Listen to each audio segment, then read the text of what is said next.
a short break, come back, we focus on Insecticides India. The stock is on our radar. We'll get chatting with Rajesh Aggarwal, who's the MD and CEO of the company.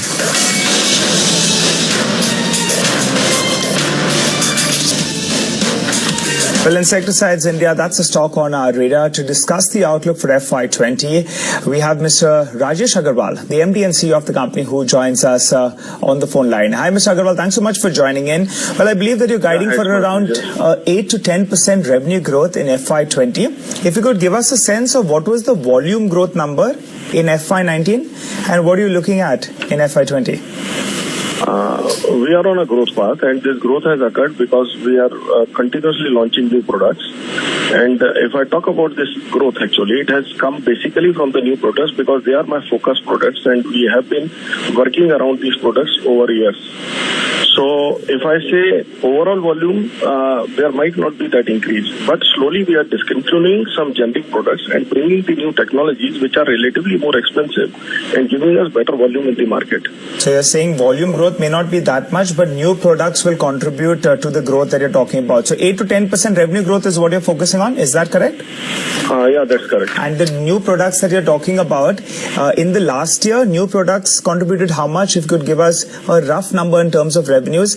And this year, how many new products will you launch and what kind of revenues will they bring to your profit and loss account? As a strategy, we plan that 10% should come out of the new products, and there should be some growth from the products which are launched in the recent years, actually. So we are focusing always on a 15% growth at least from the recent products and some degrowth from the generic products which we are discontinuing because we are on a tail cutting spree. So last year it was similar, and this year the total number of launches which we have announced so far is about 6 to 7. We are working on 2-3 products more. So the strategy is we must have at least 10 launches during this year. All right, 10 launches this year. Mr. Aggarwal, if you could tell us what typically is your R&D spend as a percentage of sales, because you're talking about launching so many new products?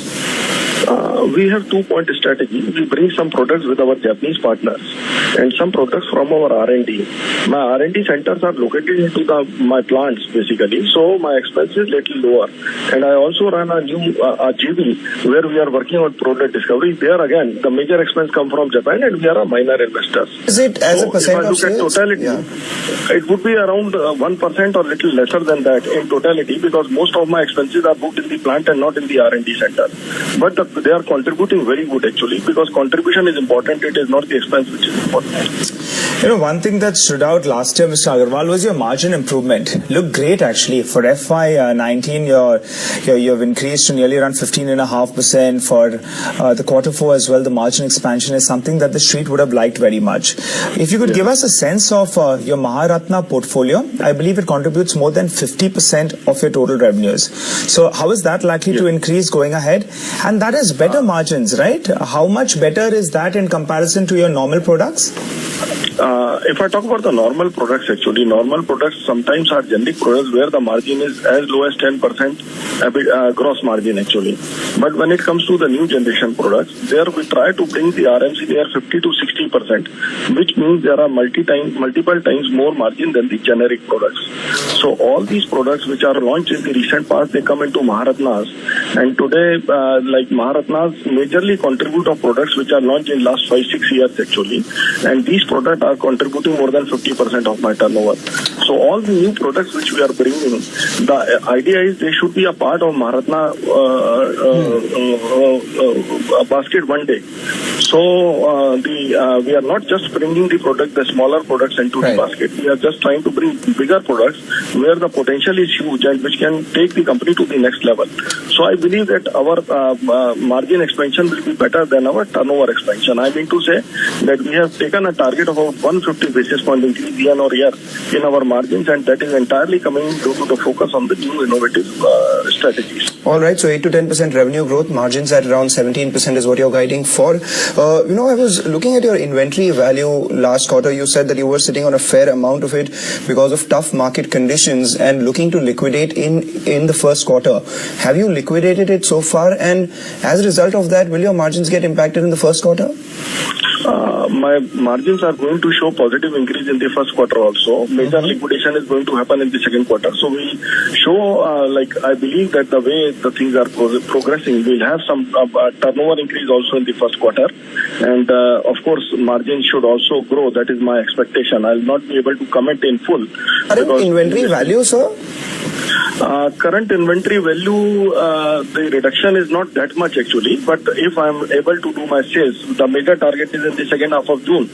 So then of course there will be a decent reduction. If you could tell us a number, because FY19 you had inventory of close to around 705 crores, which increased from 400 plus crores. Yes, so I believe that it should come below 600 crores by the month end. Okay, very quickly then you could tell us on any kind of an update you can fill us in with regard to the JV. I believe there's an API plant with a Japanese player. Has it started contributing to the top line? In the past did it contribute? No, not yet actually. Okay. The JV is regarding the new product discovery actually, and they have filed about 10 patents out of this.